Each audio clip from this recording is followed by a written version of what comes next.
자, 오늘부터는 파이널 모의고사, 실전 모의고사. 그 강의명이 어디는 파이널로 돼 있고 어디는 실전으로 돼 있던데 그냥 실전 모의고사를 할게요. 마지막에 파이널 특강이 있을 것 같아서 실전 모의고사라고 그냥 이름을 쭉 하겠습니다. 실전 모의고사 이제부터는 정말 실제 시험처럼 우리가 20점짜리 문제를 풀어보는 구조로 해서 전체적으로 쭉 주요한 내용들을 보는데 이거를 미리 출제 계획을 뭐 주제별로 이렇게 드리면 미리 대비가 되니까 자기 실력을 정확히 파악하지 못할 것 같아서 어쨌든 나중에 이제 중반 이후에 가게 돼서 막판에 가게 되면 어떤 주제들을 다루는지 한번 리마인드 차원에서 정리하는 시간이 있을 거예요. 이제 그때 한번 쫙 해서 정리해 드리는 걸로 하고 일단 문제는 여러분들이 공부한 걸 바탕으로 해서 실제 시험을 풀 수 있도록 할 겁니다. 오늘 나가는 것처럼 하루에 2회분씩 모의고사 문제가 나가고요. 우리가 총 10주 과정으로 돼 있을 거예요. 그래서 그러면 40회 분 모의고사를 푸는 구조로 진행이 될 겁니다. 그래서 이 전체적인 이제 오늘 나간 자료처럼 문제 나가고 그 다음에 채점 기준하고 모범답안 나가고요. 나머지 이제 설명은 그냥 이제 강의를 통해서 드리고 앞에서 여러분들이 계속 공부했던 자료들이 있기 때문에 거기 자료를 통해서 다시 한번 중요한 내용 출제됐던 것 중에 내가 답하지 못했던 것 이런 거 중심으로 확인하시는 구조로 복습을 해 나가시면서 정리해 나가시면 좋을 것 같고요. 이러한 이제 진도와 더불어서 이제 공부하는 것 이외에도 여러분 자체적으로는 전체적인 내용을 회독을 한 2-3번 정도 더 하는 구조로 일정을 짜서 기존에 학습했던 자료들을 다시 한번 복습해 나가시면서 기억을 되살리시기를 바라겠습니다. 시험은 직접 풀어보는 게 중요하니까요. 혹시라도 인강을 통해서 보시는 분 중에 문제를 안 푸신 분은 직접 문제를 풀어보시고 강의를 들으시고 그 다음에 일주일에 4개를 시험을 보는데 그 중에 한 회분을 기존에 학부모고사 했던 것처럼 그 중에 하나를 골라서 첨삭 게시판에다가 첨삭해달라고 이렇게 요청을 해주시면 거기에 대해서 첨삭을 해드리는 구조로 하겠습니다. 첨삭을 요청하실 때는 거기 뭐 안내돼 있겠지만 한글 문서로 작성해서 파일을 올리시고 그 문서 제목이라든가 문서 내부에다가 자기 이름하고 몇 회차분에 대한 모의고사에 대한 답안인지 써주시면 제가 잘 할 수 있겠습니다. 자, 그러면 뭐 바로 모의고사 1회분 풀어보죠. 보시면 60분의 시간이 주어집니다. 60분의 시간 동안 일단 문제를 쫙 읽으면서 전체적인 취지라든가 그 다음에 문제에서 요구하는 사항들에 대한 확인 그래서 각각의 요소에 대한 답을 간단하게라도 키워드라도 적어보는 거 이거를 이제 초안지에 별도로 적어도 되고 아니면 여기 밑에다가 간략하게 키워드만 적는 구조를 해도 되고 항상 이제 그거 문제 풀 때는 놓치지 말아야 할 게 4점짜리는 4개를 쓰라고 하는 거다. 3점짜리는 3개를 쓰라고 하는 거다. 그러면 그 4점이 어떻게 배치되는지를 확인하는 게 중요합니다. 그래서 명칭, 해당 이론의 근거요. 목표의 설정 시 고려할 점, 교육 내용 선정 시 고려할 점, 교육 내용 선정 시 고려해야 될 점에 대해서 각각 한 가지 쓰라는구나. 한 것들을 각각의 문제에 대해서 하는 게 중요하겠고 전체적으로 이제 문제를 읽어 나가면서 전체 주제와 각각의 요소 간의 논리적 일관성 혹은 연계성이 갖춰져야 본인도 스스로 답을 써나갈 때 서론도 자연스럽게 결론도 자연스럽게 나오기도 하고 그 다음에 이제 글을 쓰면서도 각각의 요소들을 그냥 개조식으로 쓸 것이 아니기 때문에 단원 한 단락을 구성할 때도 이 단락이 전체 주제와 어떤 식으로 연관되는지를 서술하는 문장이 적어도 각 문단의 첫 문장에 혹은 조금 더 보완한다면 마지막에 들어가는 것이 좋기 때문에 뭐 시간이 부족하면 마지막에 있는 그 요약 정리 단락별 요약 정리는 빼도 된다고 했지만 어쨌든 전체 주제와의 연계성을 어떻게 향해 나갈지를 파악을 해야 글이 전개될 수 있기 때문에 항상 생각하면서 보시는 게 좋겠습니다. 일단 이 문제를 보면 학교 교육 운영계획서, 학교 운영계획서 내지는 학교 교육과정 운영계획서라고 해서 매해마다 학교에서는 이런 계획서를 만들고 이것을 공개를 하고 있습니다. 그러니까 여러분들도 학교에 가시면 이런 거 만드는데 참여를 하실 거고 이때 이제 각각의 요소별로 어떤 것들을 넣어야 되는지에 대해서 많은 논의를 하게 되실 거예요. 이런 내용들을 보게 되면 앞으로 1년 동안 우리 학교가 가야 될 방향이 어떤 것인지를 대략적으로 볼 수 있는데 이 내용에서 보게 되는 것처럼 학교 운영의 각각의 측면들에 대해서 뭔가를 혁신적으로 해야겠다라고 하는 것을 어떤 방향으로 할 것인지를 제시하는 문서고요. 이 내용상 봤을 때 학교 교육의 혁신의 어떤 방안을 어떻게 하면 구현할 수 있을까? 실제로 실천으로 만들 수 있을까에 대해서 쓰라고 하는 겁니다. 그러니까 결국 이 학교 교육의 혁신의 학교 교육에 대한 어떤 혁신의 요구가 있다는 것 자체가 뭐예요? 이 문제가 출제된 배경이 되겠죠. 달리 얘기하면 여러분이 항상 서론하게 되면 서론을 3개의 문장으로 구성하라고 했는데 첫 번째 문장에서 뭘 쓰셨는데 학교 교육에 대한 혁신의 요구가 증가하고 있다 라고 하는 것이고 뭐 그런 내용으로 학교 교육에 대한 혁신의 요구가 증가하면서 교육 활동 전반에 대한 변화가 요청되고 있다. 여기까지 써도 되겠고요. 그래서 그런 요구가 존재한다는 거 첫 번 써주고 그런데 그런 혁신의 요구를 실제로 구현하기 위해서는 뭐가 필요하다? 학교 교육 전반에 변화가 필요하다라고 해서 뒤에 이제 우리가 결국 마지막 3번째 문장에서 쓸 내용이 뭐냐면 학교 교육 혁신을 위한 구현 방안을 교육과정, 교육방법, 교육행정의 측면에서 논하겠다. 이거를 그냥 문제를 보고 서론의 3번째 문장을 쓰라고 했으니까 결국 논의의 주제를 마지막에 전체 주제를 마지막에 3번째 문단을 쓸 거니까 논의의 배경과 그 다음에 본 논의의 주제를 연결하는 것으로서 혁신이 필요한데 그러려면 이러한 다양한 변화가 필요하다는 얘기를 연결 문장으로 써주시면 깔끔하게 서론이 시작됩니다. 그래서 첫 번째 배경이다. 그 다음에 논의의 필요성이다. 그 다음에 논의의 주제이다. 이렇게 3개로 연결되는 문장에 서론을 써주시고 들어가면 편하겠고요. 이거를 굳이 서론을 막 어렵게 생각해가지고 막 외울 필요도 없는 것이고 내지는 굳이 또 본론을 다 쓴 다음에 마지막에 서론을 쓰신 분도 있던데 서론을 굳이 그렇게 뒤늦게 쓸 정도로 막 그렇게 막 거대한 내용을 쓰려고 하지 마시고 최대한 간단하게 서론의 형식만 갖춰 쓰는 게 좋겠습니다. 어쨌든 내용 보시면 이런 교육의 혁신을 위해서는 교육 과정에서도 변화가 필요하다라고 하는 것이고 근데 밑에 있는 문제 내용에서 보면 교육 과정 측면에서는 핵심 개념과 원리, 탐구 방법을 중심으로 교육 내용을 선정하고 조직해야 된다고 했고 학생의 흥미와 관심, 능력 수준에 맞게 그 수준을 달리해서 구체화시킨다고 했고 학습자가 스스로 지식을 발견하고 탐구할 수 있는 능력을 기르는 교육 과정으로 구성해야 된다고 했으니까 느낌상 문제 메타 안 봐도 무슨 교육 과정 말하는 거 같냐면 브루너의 학문 중심 교육과정 말하는 것 같죠? 안 왔나요? 밑에 보시면 이제 나오는 것처럼 교육과정 측면에서 제시된 방향에 부합하는 교육과정 이론의 명칭 그랬는데 교육과정의 유형 하는 식으로 물어볼 수도 있고요. 아니면 교육과정의 이론 하는 식으로 물어볼 수도 있습니다. 그래서 교육과정의 유형이라고 하는 것을 만약에 공식적이냐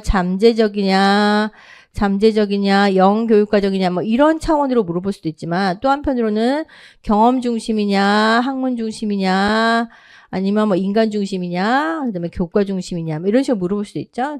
주로는 이제 학문과 이제 경험 중심의 교육과정 정도가 실제로 뭐 대안적인 방향으로 제시할 수 있는 것들이기 때문에 그런 것들에 관련해서 우리가 머릿속에 리스트를 갖고 있다고 한다면 위에서 언급되었던 내용들을 봤을 때 뭐가 가장 관련성이 크냐면 학문 중심 교육과정을 하시겠죠. 따라서 교육과정 측면에서 제시된 방향을 보게 되면 교육의 각 교과별로 핵심적인 개념과 원리, 그다음에 탐구 방법이라고 하는 것을 우리가 체계화시켜 놓은 것을 지식의 구조라고 하는 것이고 그 지식의 구조는 모든 학습자에게 가르쳐야 돼. 학습자의 수준에 따라서 달리 구체화시켜서 가르쳐야 되니까 어렸을 때는 조금 더 구체적인 경험을 통해서 나이가 들면 조금 더 추상적인 어떤 표상을 통해서 가르쳐야 된다는 얘기를 했던 것이고요.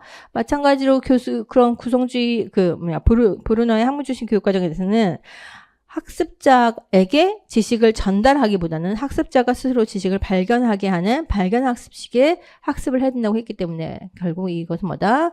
학문 중심 교육과정 이론이다. 이렇게 명칭을 써주시면 되겠죠. 그게 이제 브루너 쓰지 않을 이유가 없는 것이고요. 그래서 이 이론의 근거에서 보게 되면 이 브루너의 학문 중심 교육 과정에서는 학습의 목표는 어떤 것으로 생각하고 있고 학습의 내용의 선정은 어떤 것으로 하고 있고 이것을 조직할 때는 어떻게 된다고 말하고 있는지를 우리가 떠올리면서 결국 그러한 측면을 브루너가 제시하고 있기 때문에 교사가 교육 과정을 구성할 때도 이러한 것을 따라갈 수 있게끔 교육 과정을 구성해야 된다는 것이기 때문에 그런 내용들을 써주시면 되겠죠. 이때 학습 목표 설정의 측면에서는 브루너는 기존에 있었던 교과 중심 교육과정이나 혹은 경험 중심 교육과정 모두를 비판하면서 앞으로의 교육은 이런 각 교과의 핵심 개념과 원리와 탐구 방법을 단지 결과물로서의 지식으로 가르치는 것이 중요한 게 아니라 그러한 개념과 원리를 혹은 탐구 방법을 활용해서 새로운 사실 혹은 새로운 개념, 새로운 원리를 스스로 발견할 수 있게끔 가르치는 게 중요한 것이고 이것은 결국 우리 학문에서 추구하는 고차적 사고 능력의 발달 내지는 지식의 탐구 능력 혹은 지식의 발견 능력의 함양을 위한 내 교육의 목표를 두어야 된다는 것을 강조했죠. 그래서 우리가 알다시피 그 스푸트니크 발사 이후에 이전에 있었던 생활 적응에 관심을 준 교육이라든가 학습자의 그냥 내재적인 성장에 관심을 준 교육이라든가 아니면 교과의 지식을 결과물로서 가르치는 지식을 전수하는 데 목표를 두는 그런 교육을 비판하면서 나온 것이기 때문에 학습자가 스스로 탐구하는 능력 내지는 고차적으로 사고하는 능력 우리가 고차적 사고라고 하면 저차적인 사고는 단순한 지식 이해라고 한다면 블룸이 얘기한 것처럼 분석, 종합, 평가, 이런 창안 이런 것까지 포함하는 능력들을 문제 해결 등등 포함하는 것을 고차적 사고라고 하니까 그러한 고차적 사고 능력을 함양하는데 교육의 목표를 두어야 된다라고 하는 것이 교육 목표의 설정에 있어서 중점을 두어야 될, 고려해야 될 점이라고 했겠고요. 내용의 선정의 측면에 있어서는 어떤 측면에 중점을 둬야겠냐라고 했을 때 우리가 앞에서 얘기했던 대로 교과에서 지식의 구조를 선정할 때는 그 교과의 지식을 발견하는데 그 교과의 지식을 학습하는데 가장 기본이 되고 핵심적이 되는 어떤 지식을 가르치는 거죠. 따라서 교육 내용을 선정할 때는 학습자에게 핵심 개념과 원리를 가르치되 그런 핵심 개념과 원리를 구체적인 교육 내용으로 선정할 때는 그런 개념과 원리를 담고 있으면서도 학습자의 수준에 적합한 내용 사례로 제시하는 것이죠. 예를 들면 중력의 원리를 가르치고 싶다고 했을 때 아주 초보 단계 아이들은 학습자에게 제공하는 학습 경험이 중력의 원리가 작동하니까 물건을 위에서 아래로 떨어뜨리면 뭐가 더 빨리 떨어질까라든가 아니면 어떤 중력이 작동하지 않는 상황에서는 어떤 일이 벌어질까 이런 것들에 대해서 구체적인 사례라든가 이야기를 통해 상상하게 한다든가 아니면 점차로 나이가 들게 되면 그러한 사례를 보다 추상적인 어떤 형태의 내용들을 학습자들이 실제 직접적으로 경험하기 어렵지만 이런 개념과 원리를 학습하기 위해 필요한 것들 예를 들면 중력의 원리를 실제로 계산하는 수식을 통해서 그 내용을 학습하게 한다든가 하는 내용들로 구성이 되기 때문에 핵심 개념과 원리를 반영하되 그것이 학습자의 수준에 적합하게 변형된 내용으로 교육 내용을 선정하는 게 필요가 있고 더불어서 조직의 측면에서는 어떤 개념과 원리를 가르쳤다고 해서 그 다음 단계에서 가르치지 않는 것이 아니라 교육 내용에 있어서는 중요한 내용을 반복적으로 가르치되 학습자의 발달 수준에 따라서 심화될 수 있도록 어떻게 구성한다? 나선형 교육과정의 원리에 따라서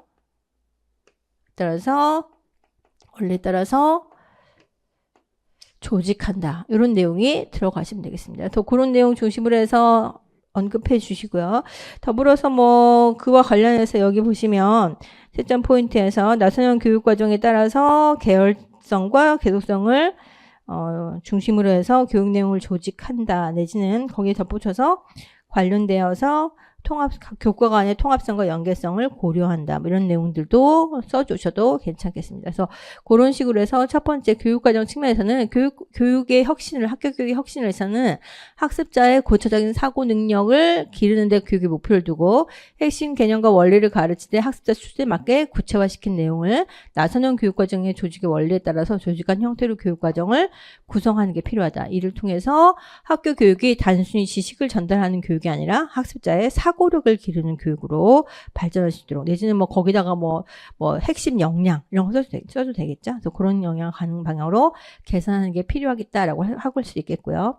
다시 이제 평가와 관련해서 나오는 수업 및 평가와 관련해서 나오는 것으로서 내용 보시면 교과별 성취 기준을 중심으로 해서 수업과 평가 계획을 수립하는데 수업 자체를 프로젝트나 협력학습 등과 같은 학습 참여형 수업으로 실현하고 평가에 있어서는 학습의 질을 제고하는 데 목적을 두는 평가로서 교육과정 수업 평가 기록의 일체화를 그 방법으로 한다. 이런 내용이 나옵니다. 그러니까 결국 앞에서 얘기하는 우리가 보통 이제 그 문제 나올 때는 교육 방법과 교육 평가를 엄밀하게 구분해서 문제가 나오기도 하지만, 나오는 경우가 보통 일반적이지만 이 문제에서는 수업과 평가가 함께 연속되는 것으로 함께 동시에 존재하는 것으로서 보고, 그렇다고 한다면 어떤 교육을 한다고 했을 때 어떻게 수업할 건지와 어떻게 평가할 건지가 동시에 계획되어야 된다는 것을 얘기하는 것이고, 이 모든 계획은 성취 기준 중심으로 돼야 된다는 것을 강조하고 있는 것이죠.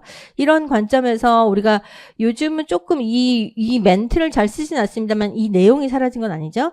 교육 과정에서 얘기하는 성취 기준과 그것에 따라서 운영되는 수업과 그다음에 그에 따른 평가가 하나의 일체적인 하나의 몸처럼 움직여야 된다는 것으로서 이것은 달리 얘기하면 교육과정 기반 수업, 교육과정 기반 평가가 모두 동시에 고려된다는 점을 강조하는 것이죠.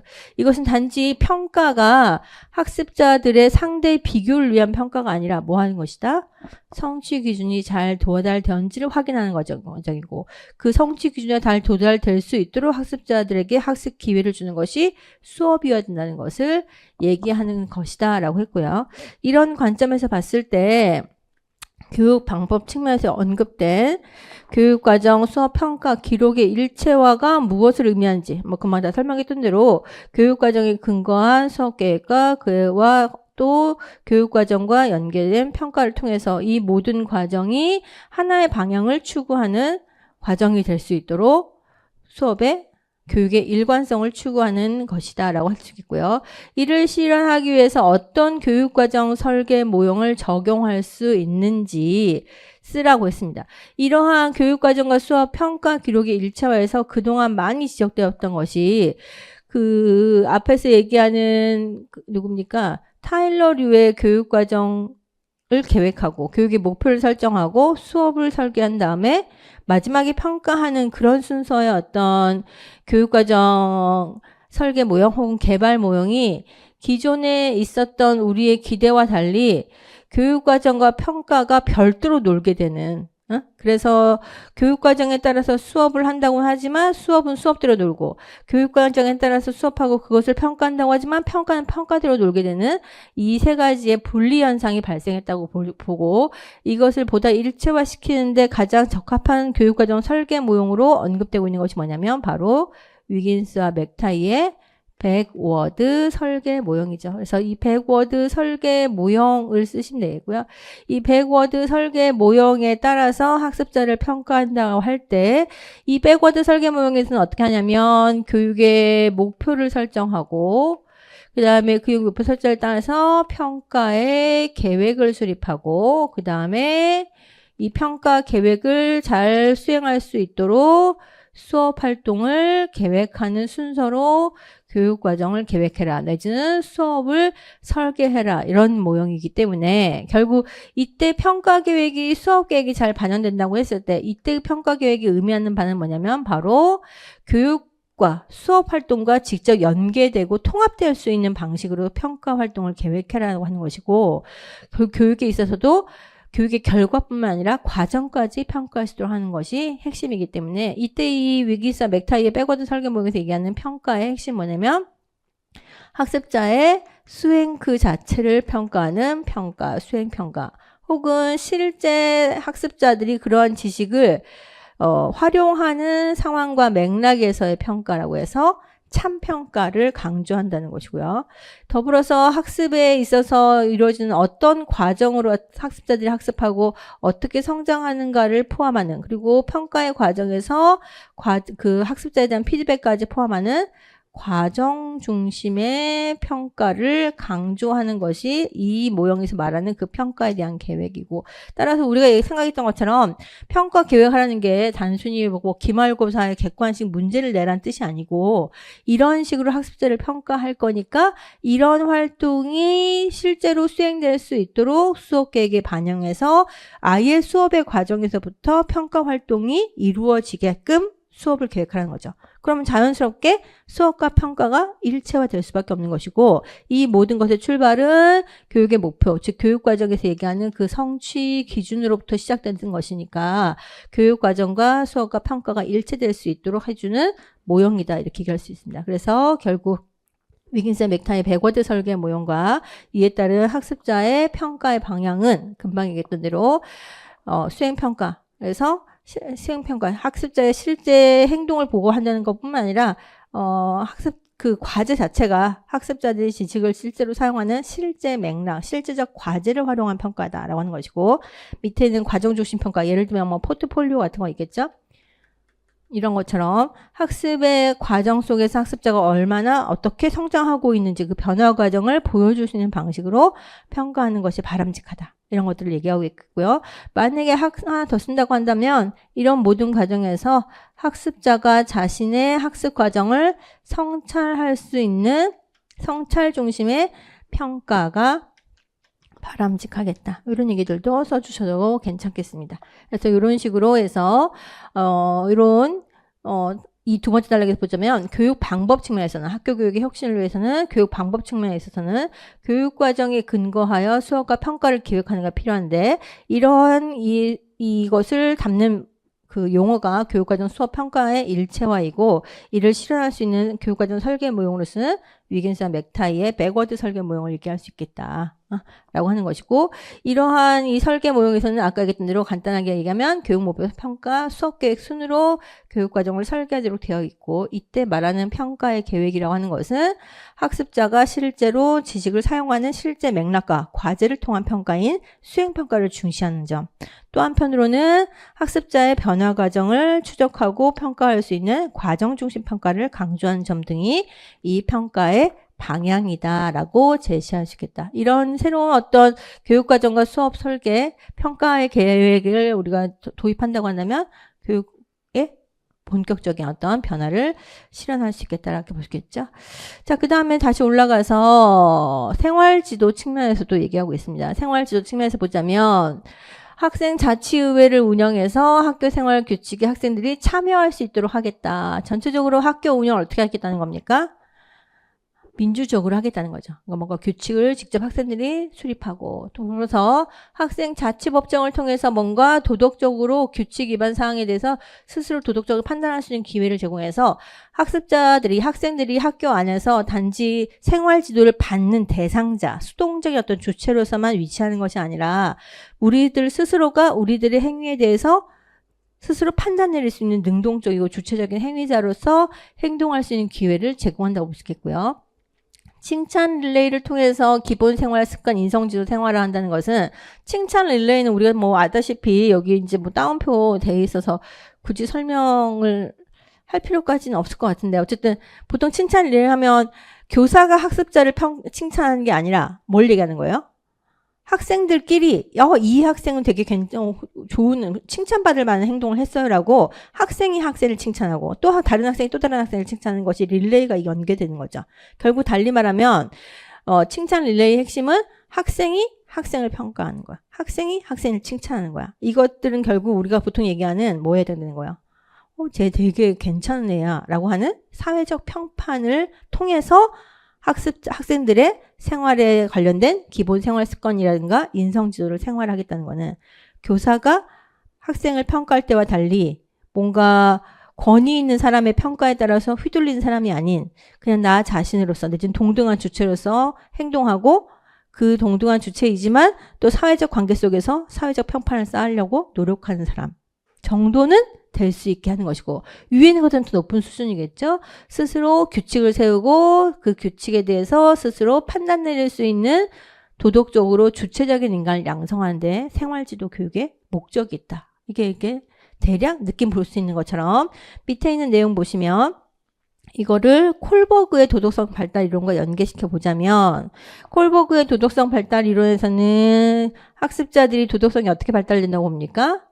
크게 보자면 세 단계. 그래서 전 인습 수준, 그 다음에 인습 수준, 그 다음에 후 인습 수준으로 발달한다고 보고, 전 인습 수준에 다시 각각 두 가지씩 해서, 전 인습 수준은 첫 번째는 뭐요? 처벌 회피 지향이죠. 그 다음에 여기는 객관적인 물질적인 보상 지향이고, 그 다음에 인습 수준의 첫 번째는 착한 아이 지향 단계. 보통 그래서 이 착한 아이라고 하는 것은 사회적인 인정과 평판을 얘기하는 것이고, 그 다음에 이 네 번째 단계는 법과 질서 지향 단계. 사회적으로 정해져 있는 규칙. 예를 들면 아까 우리가 그 학생이 뭐였지?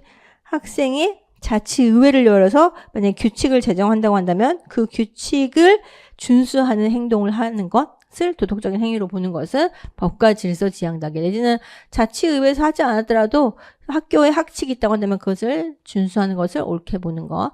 후인습 수준이라고 하는 것은 사회계약 지향 단계라고 해서 법과 질서도 중요하지만 개인의 개인권도 중요하기 때문에, 개인의 기본권도 중요하기 때문에 사회 요구와 개인들의 요구를 조화시키는 그런 형태의 지향을 갖는 단계. 마지막에는 보편적인 원리라든가 아니면은 더 나가면 개인적인 양심 지향 단계. 그래서 본인의 도덕적인 판단에 따라서 어떤 사회적인 규범에 넘어서더라도 그것보다 더 높은 수준의 도덕적인 판단에 근거한 행동을 추구하는 단계. 이렇게 구분한다고 한다면, 앞에서 얘기한 세 가지의 활동들은 결국 학교가 학생들이 어떤 도덕성 발달 단계에 도달하기를 원하는지, 기대하는지를 우리가 미루어 짐작해 볼 수 있는데, 자체적으로 자율적으로 규칙을 설정하고, 그 다음에 그런 규칙에 따른 판단을 학생들 스스로가 자치법정에서 설정하게 하고 세우게 하고, 더 나아가서는 칭찬을 통해서 서로에 대해서 관심을 갖고 그런 평판을 쌓아나가는 것에도 관심을 갖게 하는 것이기 때문에 최소한 어디 이상은 돼야 되겠다? 3단계 이상은 되는 도덕성 발달 단계에 이르기를 학교가 기대하고 있다는 것을 알 수 있겠죠. 따라서 답은 3, 4, 5, 6 중에서 세 가지를 골라서 각 단계의 특징들을 설명하시면 되겠습니다. 여기하고 여기는 답이 되지 않는 거예요. 그래서 1단계, 2단계를 뺀 나머지 3단계, 여기 보시면 가장 높은 단계로서 4, 5, 6단계만 했지만 채점 기준에 유사 답안으로 들어갈 수 있는 것은 3단계도 포함될 수 있습니다. 칭찬 릴레이가 들어갔기 때문에. 그래서 그러한 내용들로 해서 앞에 설명했던 것처럼 각각의 단계를 설명하고 명칭을 제시하고 그 단계에 대해서 설명하면서 결국 학생들이 자율적으로 자신의 어떤 도덕적인 규칙을 세우고 자신의 행위에 대해 성찰하고 사회적 관계 속에서 자신의 도덕적 행위를 결정하고 수행하는 그런 인간으로 발달되기를, 보다 능동적이고 주체적인 인간으로 발달하기를 기대하는 관점에서 생활지도의 방향을 제시하고 있다라고 볼 수가 있겠습니다. 이렇게 해서 결국 세 번째 단계에서 생활지도 측면에서 학교 교육의 혁신을 위해서는 단지 학생들을 어떤 수동적인 규제를 받는 사람의 위치를 넘어서서 능동적으로 도덕적인 판단을 하고 그에 따라서 행동할 수 있는 사람으로 길러내는 것이 필요하고, 그렇게 하려면 도덕적인 사고 능력을 기르게 하기 위한 이런 활동들이 필요하다, 이렇게 얘기할 수 있는 것이겠죠. 그 다음에 이제 네 번째 주제로 넘어가 보면, 네 번째 주제, 교사의 전문성 강화를 위해서 뭐가 필요하다고 했냐면 교과 협의회나 전문적 학습 공동체 운영이 필요하다고 했습니다. 결국 교사들이 함께 모여서 공동의 문제에 대해서 협의하고 논의하고 학습하고 연구하고 성찰하는 이런 집단적인 어떤 활동을 통해서 전문성을 강화했다고 했으니까 뭐라고 할 수 있냐면 동료 장악을 강화한다라고 얘기할 수 있는 것이고요. 결국 이런 동료 장악을 강화하는 방안으로서 다시 한번 설명하고 있지만 교내의 협력적인 장악 활동을 활성화한다고 볼 수 있겠죠. 그런데 이 동료 장악류의 활동으로서 이러한 동료 장악이라고 해서 교사들이 함께 수업을 공유하고 함께 공동으로 성찰하는 이런 활동들을 중심으로 하는 것뿐만 아니라 함께 하는 협력적 장악 활동 사례 내지는 수업 공유를 해서 교육혁신 사례를 공유할 수 있는 이런 사례는 단지 동료 장악 이름으로만 얘기되는 것은 아니고요. 밑에 있는 것처럼 장악 활동의 유형 2가지를 적으라고 했으니까 더 많은 동료 장악형의 어떤 활동들을 생각해 보면 되겠죠. 그래서 협력적인 교사 간의 결국 교내 교사 간의 협력을 강화하는 활동으로서 얘기할 수 있는 장학 활동의 유형으로서는 우리 장학 활동하면 뭐 과거에 교육청 중심에 있어서 뭐 확인 장학, 요청 장학, 종합 장학 이런 걸 얘기할 수 있겠지만 이미 그거는 논외이고 위에서 봤던 것처럼 교사들이 직접 참여해서 어떤 사례를 공유하고 자발적으로 어떤 수업을 개선하기 위한 노력을 하는 이런 사례들을 얘기하고 있기 때문에 협력적 장학 활동의 사례들은 우리가 학교에서 자율적으로 하는 장학 활동들을 중심으로 해서 언급하시면 되겠죠. 교육행정에서 협력적 장학 활동의 사례로 얘기되고 있는 것이 뭐냐면 동료 장학도 있겠고요. 동료 장학 이외에도 또 뭐가 있을까요? 협력적으로 하는 거. 우리가 학교의 4가지 자율장학 중에서 교사의 발달 수준에 따라서 어떤 것을 선택해서 제공한 시스템을 선택장학 시스템이라고 했고 선택장학 체계에서 얘기된 것이 임상장학, 약식장학, 동료장학, 자기장학 4가지였잖아요. 그 중에서 교사 간의 협력을 바탕으로 하는 건 뭐였냐면 동료장학과 임상장학이죠. 그래서 임상장학인 경우에는 주로는 교수적인 능력이 좀 떨어지거나 초임 교사에게 보다 체계적으로 집중적으로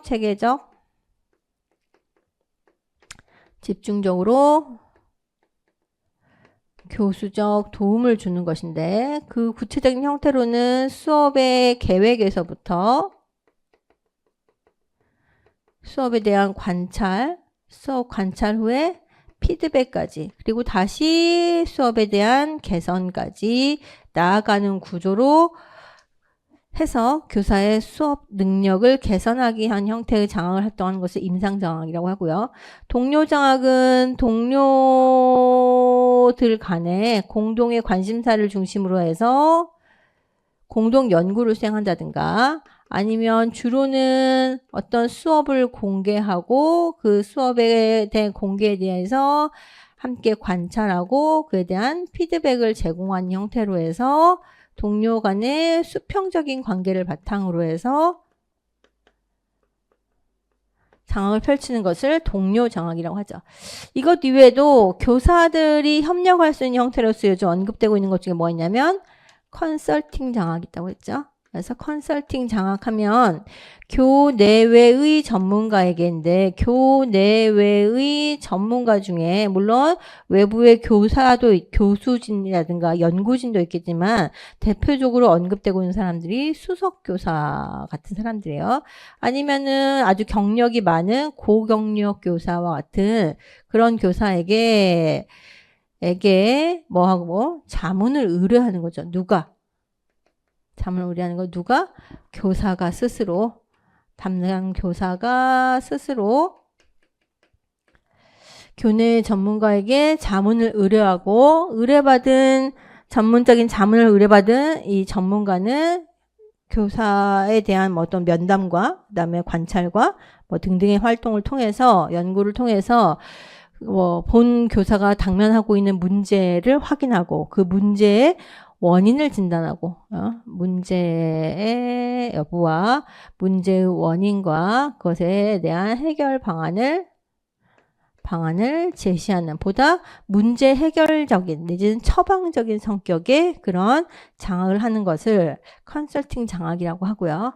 그 외에도 동료 교사들 간에 우리가 협력적 장학을 하는 활동으로서 저번에 하품 모의 때도 언급했던 뭐 있었습니까?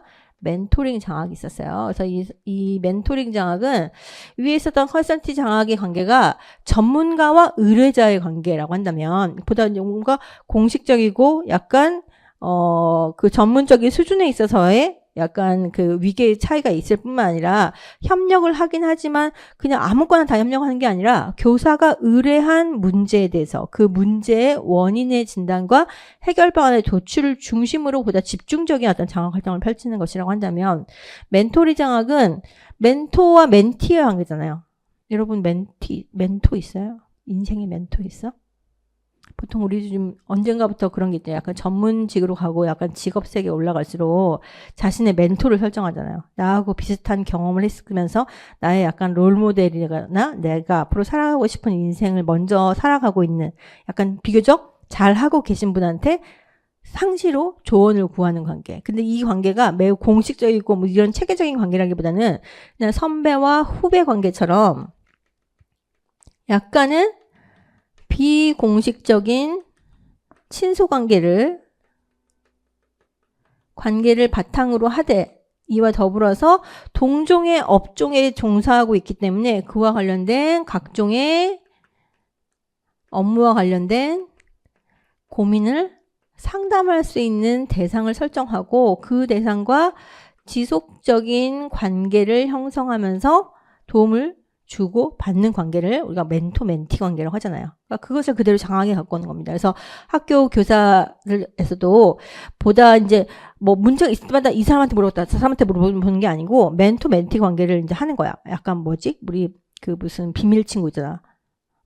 그런 관계처럼 설정해. 그래서 그 관계에서 학교에서도 이런 관계를 인정하면서 이 멘토링 장학의 관계를 설정해주면, 연결시켜주면, 이제는 이거를 뭐 누가 꼭 연결해줘서 그렇게 하는 게 아니고 그냥 자신이 자기가 원하는 어떤 멘토한테 계속 물어보는 식으로 할 수도 있는 거죠. 그래서 그런 관계를 바탕으로 해서 각종 업무와 관련해서 약간 덜 정리됐더라도 오늘 무슨 일이 있었는데 이런 게 너무 고민된다. 이럴 때 어떻게 될지 모르겠다. 약간 고민 상담 같게 하면 그것을 경험을 바탕으로 해서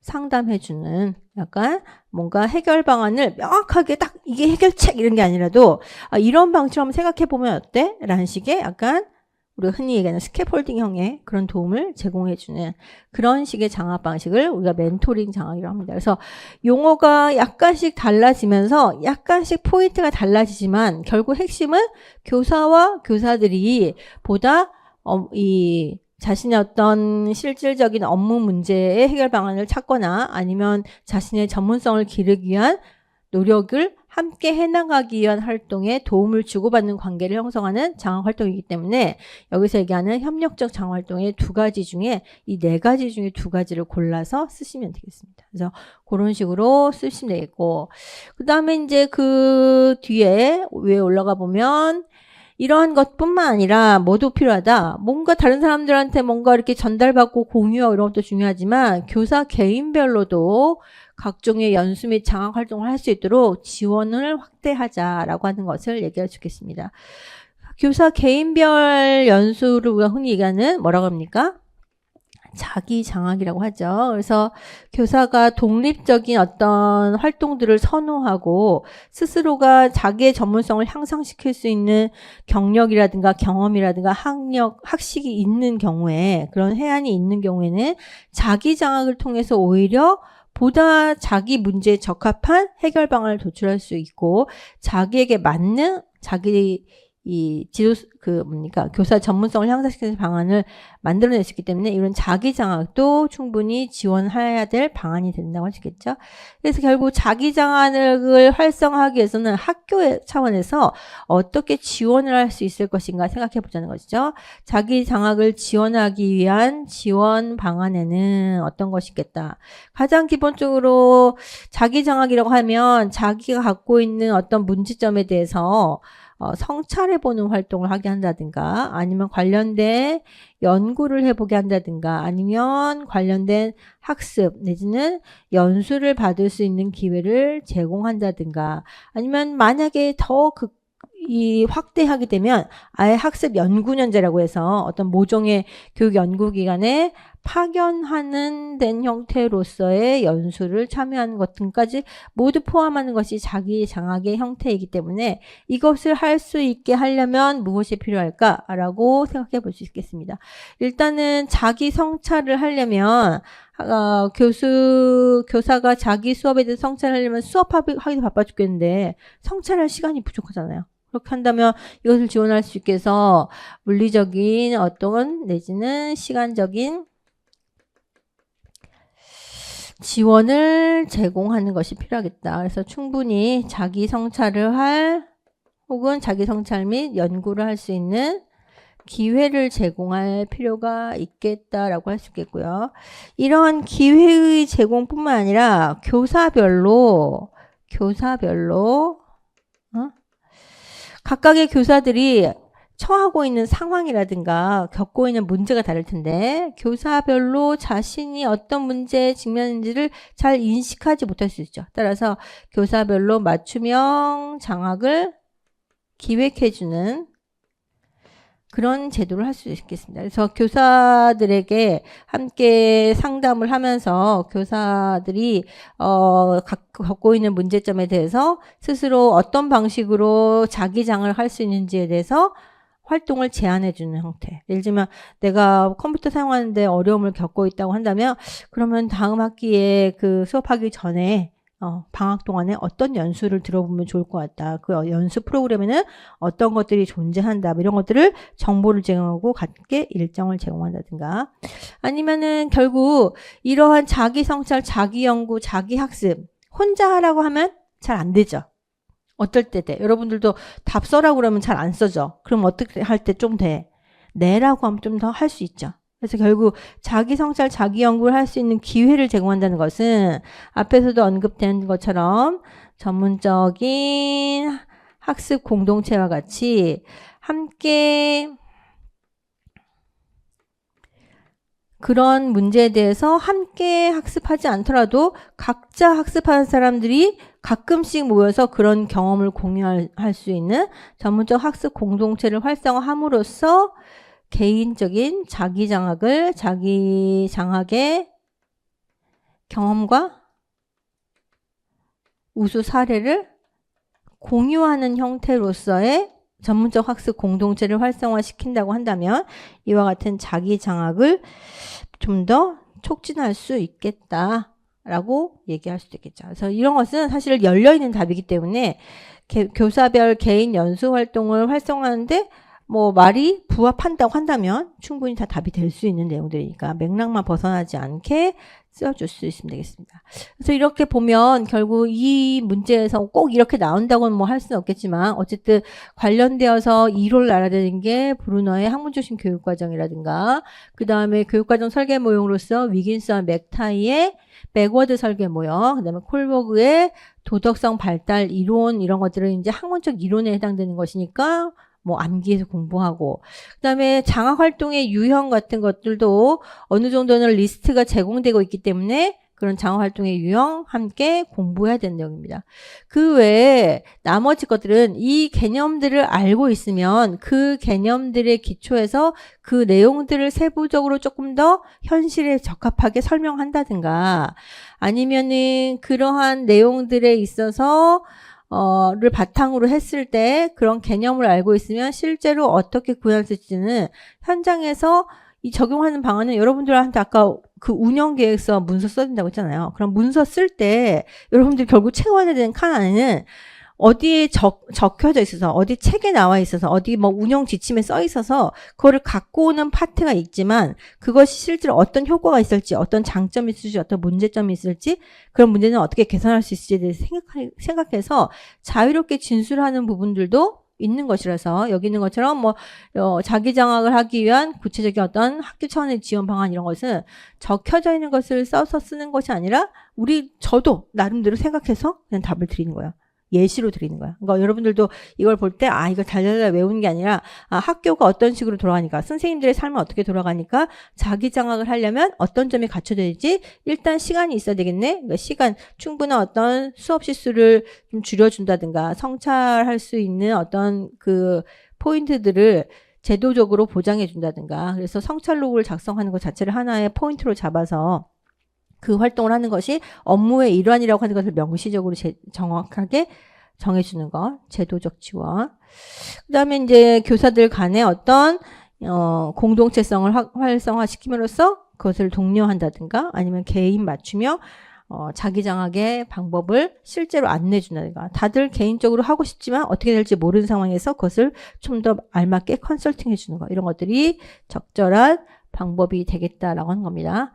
그러면 이렇게 해서 결국 쭉 정리해 보면 결국 마지막 교육 행정에 있어서도 교사들이 교육에 있어서 학교 교육을 혁신적으로 구현하려면 학교 교육 혁신을 실제로 구현하려면 이와 같은 전문성 강화가 필요한데 이 전문성 강화는 교사 스스로가 장악의 주체로 나서서 동료 장악과 자기 장악과 같은 보다 협력적이고 자율적인 방식으로 이루어지는 게 좋겠기 때문에 구체적인 교육 활동의 장악 활동의 방안과 학교의 이러저러한 지원이 필요하다. 이런 식으로 네 번째 단락이 갔을 겁니다. 그러면 마지막 단락에서는 다시 돌아와서 다시 한번 전체 주제를 상기시켜 주는 거죠. 그래서 결론의 첫 번째 단락은 학교 교육의 혁신을 실제로 이루어내기 위해서는 다양한 측면에서의 변화가 필요하다. 그래서 결론의 첫 번째는 다시 전체 주제를 다시 한번 상기시켜 주는 거. 그러니까 이건 사실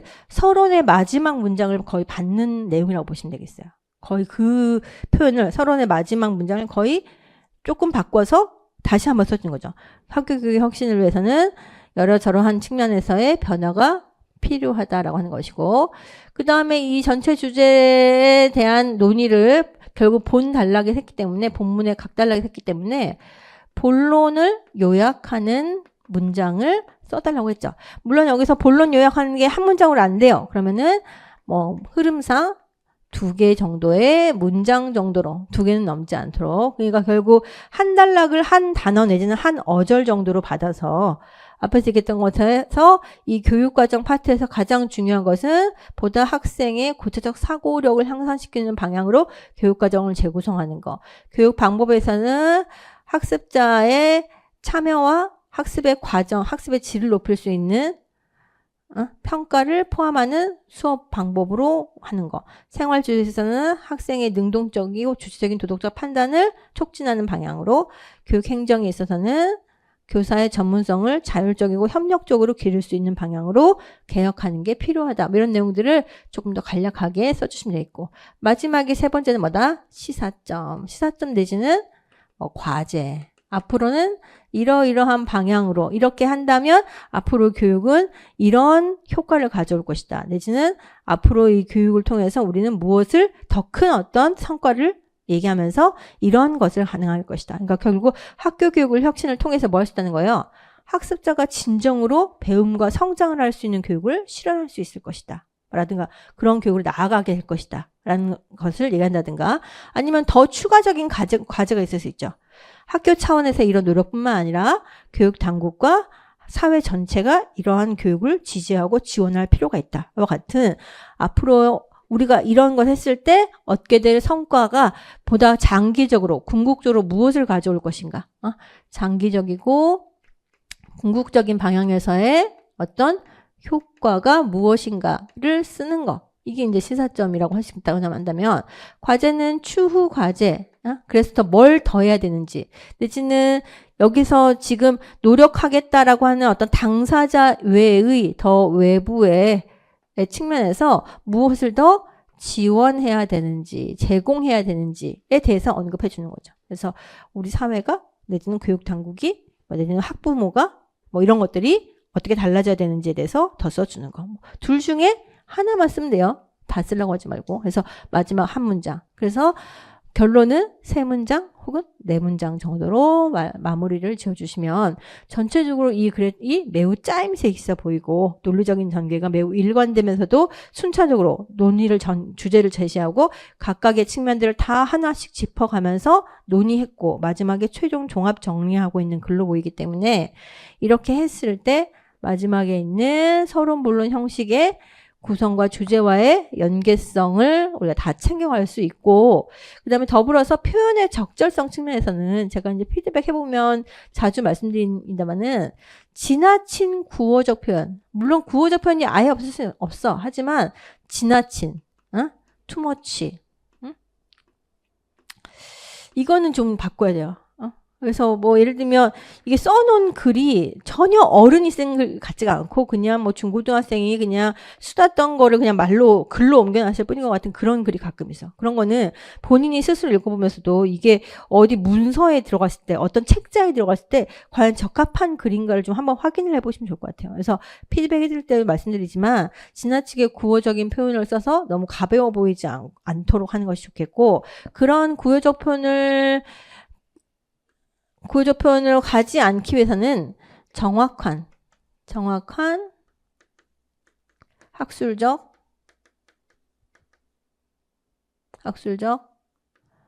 용어나 설명 표현을 사용하는 것이 좋겠다. 그래서 예를 들면 학생들이 더 열심히 생각하게 한다 이렇게 말하는 게 아니고 고차적 사고 능력을 기르는데 교육에 목표를 둔다 이렇게 말을 해야 되는 거죠. 학생들이 그냥 수업 시간에 많이 말을 하게 한다 이렇게 하는 게 아니고 학생들이 적극적으로 상호작용하게 한다 이렇게 한다든가, 이와 같은 우리가 교재를 통해서 공부하는 이유들이 너무 지나치게 요약어로 된 교재만 보신 분들이 많이 이해가 잘 안 돼. 표현이 적절한 표현이 안 나와. 내용은 알지. 내용은 아니까 그 방향으로 쓰는데 지나치게 구어적이고 부정확한 표현을 쓰시게 되면 표현의 적절성 측면에서 이점을 다 가져가기 어려울 수 있거든요. 그러니까 그런 측면에서 다시 한번 기본서에서 별표 쳤던 거, 그래도 기본서를 만약에 줄이더라도 조금 덜 줄인 책을 갖고 공부를 하시는 것이, 그런 표현들을 익숙하게 자주 보시면서 그 표현들을 본인들도 자기도 모르게 사용할 수 있게 되니까 그런 표현으로 옮겨갈 수 있게끔 하는 것이 좋겠고요. 이런 거는 보일 때마다 한 줄씩 다시 한번 써보는 식으로 자기 표현 방식을 습관을 좀 바꿔주셔야 되겠습니다. 그리고 이제 유치하긴 하겠지만 약간 그런 기초적인 것으로서 뭐뭐뭐에서는 하지 않고 뭐뭐뭐에선 뭐 이렇게 표현하는 거 있어요. 지나치게 막 이렇게 구어적으로 줄임말 쓰는 거. 그것도 에서는 이렇게 고치는 것이 보다 책에 뭔가 형식적 있어 보인다. 형식미가. 그래서 그런 것들은 이제 하나하나 이제 사례를 갖고 봐야 되니까 피드백 받으실 수 있도록 일단 글을 올려주시면 거기에 대해서 개별적으로 피드백을 드리도록 하겠습니다.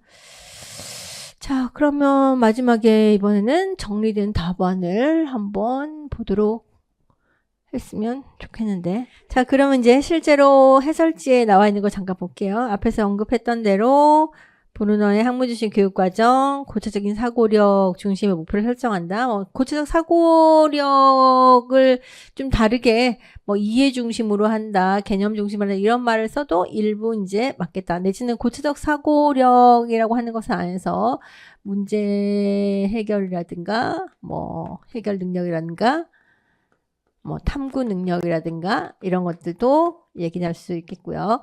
그 다음에 학습자의 흥미와 관심에 맞게 발달 수준을 반영한 내용을 구체적으로 선정하고, 그 다음에 교육과정의 측면에서는, 조직 측면에서는 계열성과 계열성에 따른 나선형 교육과정을 조직한다. 여기까지만 써도 되겠고요. 이 기타 플러스 교과 간의 통합성 연계성을 고려한다. 이런 말 써도 나쁘진 않겠습니다. 내용 보시면 유기적인 연계, 백워드, 모형, 그 다음에 앞에서 얘기했던 대로 수행평가, 참평가, 그 다음에 과정중심 평가, 그 다음에 아까 얘기했던 대로 여기 하나는 더 추가해서 3단계까지 포함해도 나쁘지 않습니다. 그래서 3단계는 착한 아이 지향 단계, 사회적인 평판을 중시하는 단계, 그 다음에 동료장악, 임상장악, 컨설팅, 멘토링 중에 2가지 쓰시면 되고요. 그다음에 아까 얘기했던 이런 내용들 써주시면 되겠습니다. 그래서 이런 거에 따라서 답안 이제 쓴 거 한번 보면 아까 맨 앞에 얘기했던 대로 서론의 첫 번째는 논의의 배경. 왜 우리가 학교 교육의 혁신의 구현 방안에 대해서 얘기하고 있냐면 학교 교육의 혁신이 요구되고 있기 때문이죠. 그러니까 너무 멀리 가지 마세요. 항상 이제 서론 시작할 때 가끔 보면 너무 멀리서부터 시작해. 너무 멀리 가서 시작하려고 하지 말고 바로 앞에서 시작하세요. 그래서 학교 교육의 어떤 혁신이 되고 있는데 여기서는 학교 교육 혁신을 개개인의 성장을 고려한 학습자 중심 교육으로의 어떤 전환이 되고 있고 이에 따라서 학교 교육 활동에 대한 교육 혁신이 요청되고 있다. 이렇게 해서 논의의 배경과 논의의 필요성에 대한 언급을 이 정도 수준에서 해주고요. 그 다음에 본 논술에서는 논의의 배경, 그 다음에 논의의 필요성, 본 논술에서는 그것을 위한 구체적인 방안을 4가지 측면에서 제시하고자 한다 해가지고 이건 뭐야? 문제 이미 있는 거를 그냥 평서문 형태로 바꿔서 얘기한 거야. 이 정도만 해주면 된다. 너무 어렵게 생각하지 말라. 자, 그 다음에 교육과정 측면에서는 하고 시작하는 이유는 본 단락에서 얘기하는 바가 어떤 것에 대한 답인지를 말해주는 표지어 같은 거죠. 우리가 이제 이 임용 논술을 쓸 때는 약간 애매한 줄타기인데 문제에서 요구하는 답안을 하나하나씩 꼼꼼하게 챙겨서 제시하는 것도 하나의 목적이고 하지만 어쨌든 이 글 자체가 하나의 독립된 글로 익혔을 때 이 자체로서만 봐도 무슨 말이 되는 글을 써야 되는 거죠. 그래야지 이게 앞에서 얘기했던 뭐 표현의 적절성이든 뭐 서론 본론 형식의 구성이든 이런 거 다 맞는 거지. 그래서 가끔은 이 글만 읽으면 도대체 무슨 말을 하는 건지 알 수 없게 쓰시는 분들이 있는데 그렇게 쓰시게 되면 오히려 내용을 잘 몰라도 이 글 자체가 어느 정도의 완성도 있게 쓰시는 글보다는 더 높은 점수를 받기 어려울 수 있어요. 그래서 가끔은 공부를 많이 안 하고도 높은 점수를 받는 친구들 어떤 친구들이냐면 이 독립된 글로만 봐도 주요한 내용들을 담고 있으면서도 이 글 자체의 완성도가 있게 쓴 글이 높은 점수를 받습니다. 그러니까 자기 스스로고 또 혹시 저한테 피드백 받기가 약간 개면적어서 문제 안 올리시는 분들 같은 경우는 답안지 안 올리실 분들 같은 경우는 그냥 문제 이거 놔두고 이 글 자체를 하나 읽어보세요. 내가 쓴 글이 말이 되는 글인가 이게 하나의 글로서 쭉 읽혀지는 글인가를 한번 읽어보세요. 만약에 읽혀지지 않으면 글의 흐름이 매우 뭔가 부자연스럽고 약간 비논리적이기 때문에 그런 거예요. 그래서 결국 그런 5점에 해당하는 논술의 구성 및 표현에 있어서의 점수를 챙기고 싶으면 일단 이 글 자체가 하나의 완성된 글이 될 수 있게끔 하는 게 필요하겠고 그러려고 한다면 2가지 측면에서 하나는 이 교육과정 측면에 대한 지금 내가 답을 하고 있다는 것을 표지해 주면서도 또 한편으로는 이 글 전체에서 내가 이 단락에서 무슨 얘기를 하려고 하는지를 안내해 주는 멘트가 글의 단락에 각각의 단락에 첫 번째 부분에 있어줘야 혁신의 방향에 대해서 얘기하겠구나. 혁신을 구체적으로 어떻게 하겠다는 건지 얘기하겠구나.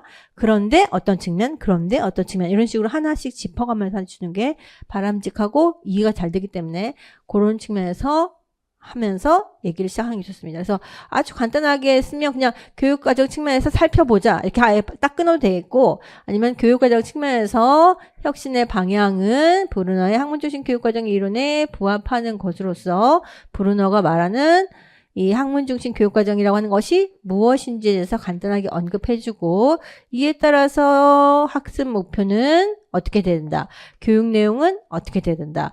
교육 내용의 조직의 측면에서는 이렇게 하여야 한다고 각각 말해줌으로써 전체적으로 교육 과정의 측면에서는 학문중심 교육과정의 이론에 부합하게 혁신의 방향이 제시되었다. 그에 따라서 하려면 이런 방향으로 교육과정을 설계해야 된다는 점이 이해가 될 수 있도록 써주시면 되겠는 것이죠. 그 다음에 각각의 요소에 대한 문장들은 여러 개의 문장으로 쓰려고 하면 내용이 너무 많아지고 포인트가 사라집니다. 그러니까 결국 1점에 한 문장을 쓴다. 내지는 연결하기가 조금 어색하다.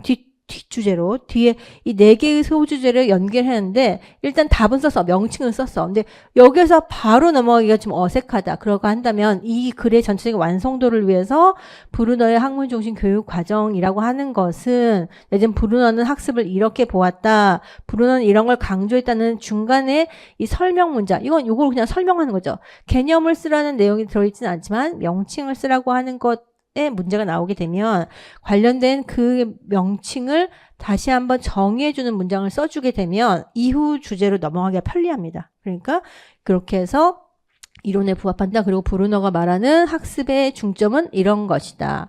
이런 것에 따라서 학습 목표를 설정한다면 다시 하나, 둘, 셋, 넷 이렇게 해서 총 4개의 문장 중심에 연결한 문장 하나 더해서 5개 문장으로 이 본론의 첫 번째 단락이 구성될 수 있게 하시면 분더덕이 없으면서도 쓸 것 다 썼으면서도 또 너무나도 많은 시간을 소모하지 않는 형태로 본 단락을 쓸 수가 있습니다. 그래서 이런 식으로 써주시면 되겠고, 그 다음에 다음으로 뭐 두 번째로 더 나아가면 이후에 이번에는 뭐 등등 여러 가지 연결을 써도 되고, 아니면 바로 교육 방법 측면에서는 하고 들어가도 되겠죠.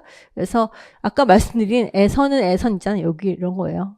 측면에선 하지 말고 늦은 에서는 이렇게 하는 거 좋겠고, 그 다음에 교육 방법 측면에서 강조된 일체화는 이런 것을 의미한다 해서 아까 첫 번째 요구한 그 요소 써주시면 되는 것이고, 이를 실현하기 위한 모형으로서는 백워드 설계 모형이 적절하다. 그래서 모형 썼어. 하지만 이것 뒤로 바로 평가의 방향을 말하기가 어색하니까 이 백워드 설계 모형이라고 하는 것은 뭘 강조하는 것이다. 지금 뭐 어떤 식으로 교육 과정을 설계하는 것이라는 것을 간단하게 설명해 줬죠. 그런 다음에 이 백워드 설계 모형에 기반해서 학습자를 평가할 때 평가 방향을 쓰라고 했으니까 하나는 뭐다? 실생활 맥락을 반영하는 수행평가 중심으로, 또 하나는 학습자의 성장 과정을 중시하는 포트폴리오 등의 과정 중심 평가를 활용해야 된다라고 하는 것이고, 아까 얘기했던 대로 처음에 어떤 주제 단락을 언급해 주는 것으로 시작할 수 있지만 마지막에서 이와 같이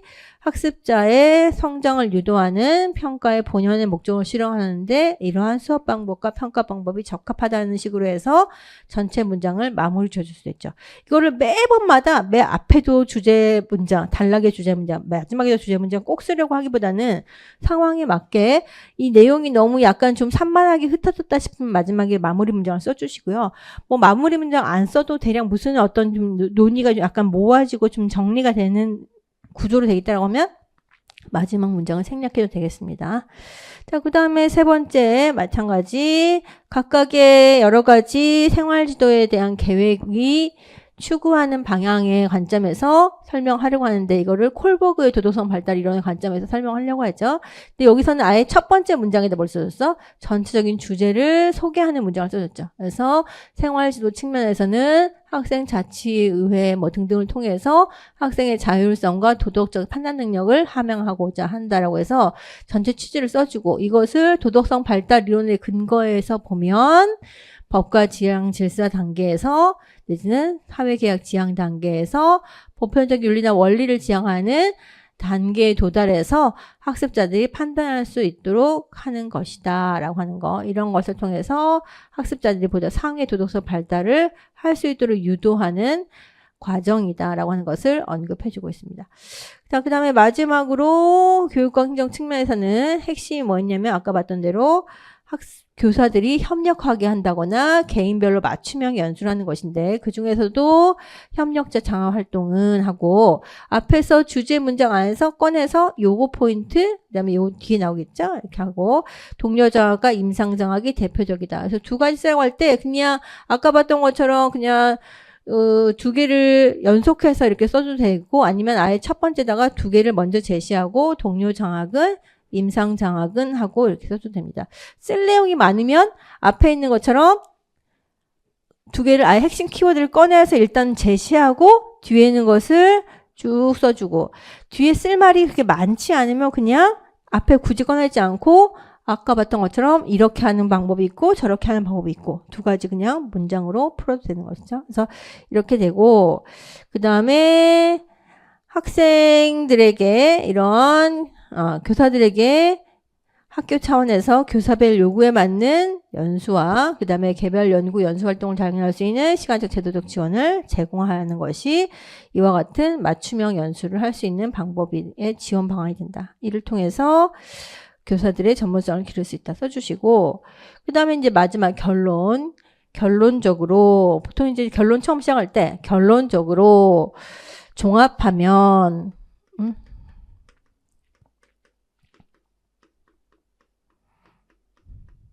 결국 이런 거 쓰고요. 그래서 하고 이제 뭐 이와 같이 이런 식으로 시작하는 것이 뭐 괜찮습니다. 여기 있는 것처럼 그냥 결론이니까 결론적으로 그냥 써주면 제일 깔끔하고 편리하죠. 그래서 이렇게 해서 결국 앞에서 맨 앞에 얘기했던 것처럼 전체 주제가 뭐냐면 학교 교육의 혁신의 구현 방안입니다. 학교 교육의 혁신을 위해서는 4가지 영역에서 변화가 필요하다 논하겠다라고 시작했잖아요.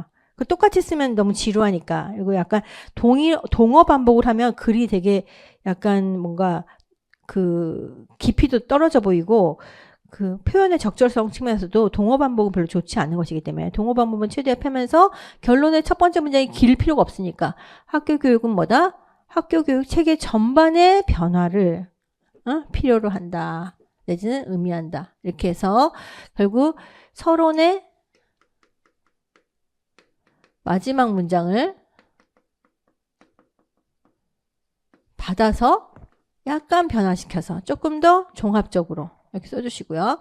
그 다음에 나온 내용은 본론의 각 단락들을 요약하는 내용이죠. 여기 보시면 학무중심 교육과정을 중심으로 한 탐구적 수업, 백워드 설계 기초한 수업과 평가의 일체화 체계, 그 다음에 학생들의 도덕적 성장을 촉진하는 뭐 생활지도 내지는 학생 자치활동, 그 다음에 교사의 전문성을 지원하는 장학과 연수가 모두 필요하다. 그냥 그렇게 간단히 써도 되겠고, 아니면 조금 더 고급스럽게 이런 모든 것들은 학생의 성장을 도모하기 위한 내지는 학교 교육을 개혁하기 위한 학교 교육을 발전시키기 위한 구체적인 실천 방안이다. 이렇게 받아주면 되겠죠. 결국 이러한 노력이 앞으로 어떻게 하겠다?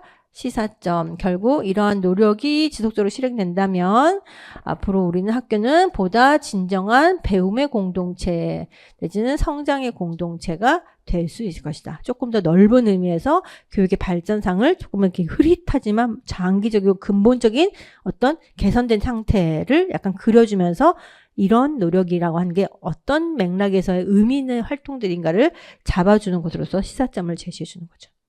그래서 이런 식으로 해서 마지막 결론을 마무리 지어주시면 딱 답이 이제 되는 모범 답안이 될 수 있겠습니다.